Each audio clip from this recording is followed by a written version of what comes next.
Sir, my baby sister is freezing. The voice was so small, so shaky, that it barely reached the man striding out of the glass tower. Snow whipped across the street in furious spirals, the kind of cold that didn't just sting, it bit. It was the kind of night when people hurried home, shoulders hunched, pretending they didn't see the shadows tucked beneath bus stops or alley lights. But Alexander Hayes, 40-year-old CEO of Hayes Tech, the man known in business magazines as the Iron Strategist, stopped mid-step. Because a little boy tugged at his sleeve. And the boy's hand was ice. Alexander looked down and saw two children huddled beneath the flickering bus stop sign. A cardboard box sat beside them. Inside it, wrapped in a thin blanket, was a baby, no more than 6 months old, her tiny lips trembling violently. For a second, the world slowed. The wind, the honking taxis, the city noise, everything blurred away. The only things that mattered were the three children shivering in front of him. What are you doing out here? Alexander asked, his voice lower, softer. The boy swallowed hard. He looked around 8 years old, maybe younger under all the fear on his face. We don't got anywhere to go, sir, he whispered. Mom said she'd come back. But she didn't. And my baby sister's really cold. The girl beside him, maybe 5, was hugging herself, her teeth chattering, trying so hard to be brave for her brother. Alexander didn't think. He moved. He shrugged off his thick winter coat and wrapped it around all three of them at once, scooping the baby into his arms. The warmth barely reached them, but their trembling eased a little. Sir, you can't, the boy started. I can, Alexander said gently. And I will. He lifted the baby carefully. The little girl grabbed his pant leg. The boy tried to follow behind, unsure, scared, but desperate. Alexander knelt until he was eye level with them. Come with me, he said. All of you. The boy's chin wobbled. You're not gonna call someone to take us away, right? We wanna stay together. That hit Alexander like a punch. No, he promised. You're staying together. I won't let anything happen to you. And for the first time that night, the boy's shoulders loosened just a little. The drive to Alexander's penthouse was silent except for the baby's tiny whimpers. The heat from the car helped, but all three kids looked exhausted, hungry, and terrified. Alexander kept glancing in the rearview mirror. Only hours earlier, he had received an award for Most Influential Leader of the Year. He'd shaken hands, given a speech, posed for cameras. People cheered for him, called him brilliant, called him unstoppable. But now, in the backseat of his car, were three children who had slipped through every crack society claimed didn't exist. And somehow, this moment mattered more. At his building, the doorman's eyes widened, but Alexander didn't explain. He guided the children upstairs, making sure they kept warm, never letting the baby out of his arms. Inside the penthouse, warm, bright, spotless, the kids froze. They stared at the marble floors, the tall windows overlooking the city, the fireplace flickering softly. You live here, the little girl whispered. Alexander suddenly felt ashamed. All this space, all this comfort, and outside, just a mile away, three children were sleeping in a cardboard box. Yes, he said quietly. But tonight, it's yours.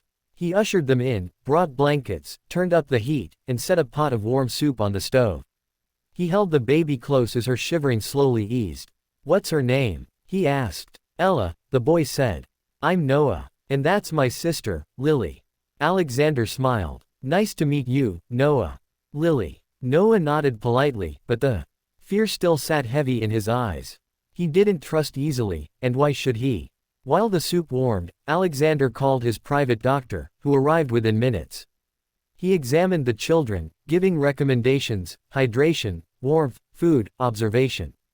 They're lucky you found them, the doctor murmured. No, Alexander thought. I'm lucky they found me. After the kids ate, Lily fell asleep on the couch, her tiny hand clutching a stuffed bear Alexander had dug out of a closet. Ella slept in his arms, breathing evenly now. Noah stayed awake, sitting stiffly beside him. You don't gotta keep us, Noah said after a long time. We can leave in the morning. We don't wanna cause trouble. Alexander looked at him, really looked. Noah, is that what you think you are?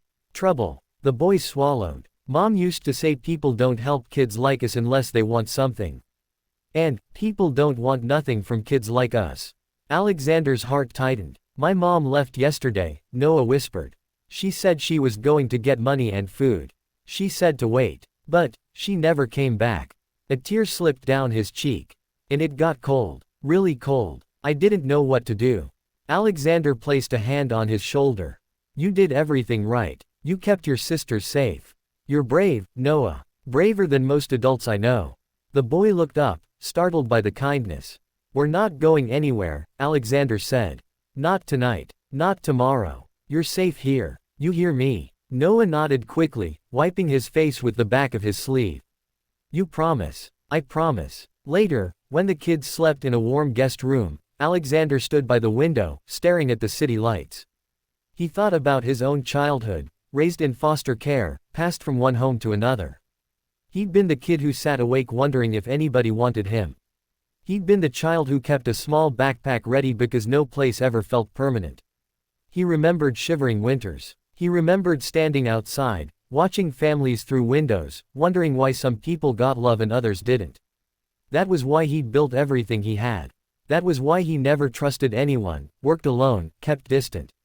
But tonight, 3 small strangers reached deeper into him than board members, investors, or shareholders ever had. Maybe fate had brought him full circle. Maybe he was meant to be the one who didn't walk past. The next morning, the kids woke to the smell of pancakes and hot chocolate. Lily ran straight to Alexander, hugging his leg like she'd known him forever. Good morning, he laughed, surprised. You made breakfast? Noah asked. I did, Alexander said. I wasn't always a CEO.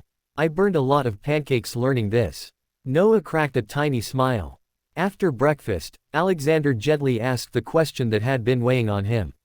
Do you have any family?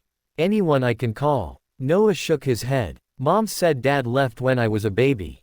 And Grandma died. It's just us. Just us. 3 children. Alone in the world. And as Noah spoke, Alexander felt something settle into place inside him, quiet, solid, undeniable.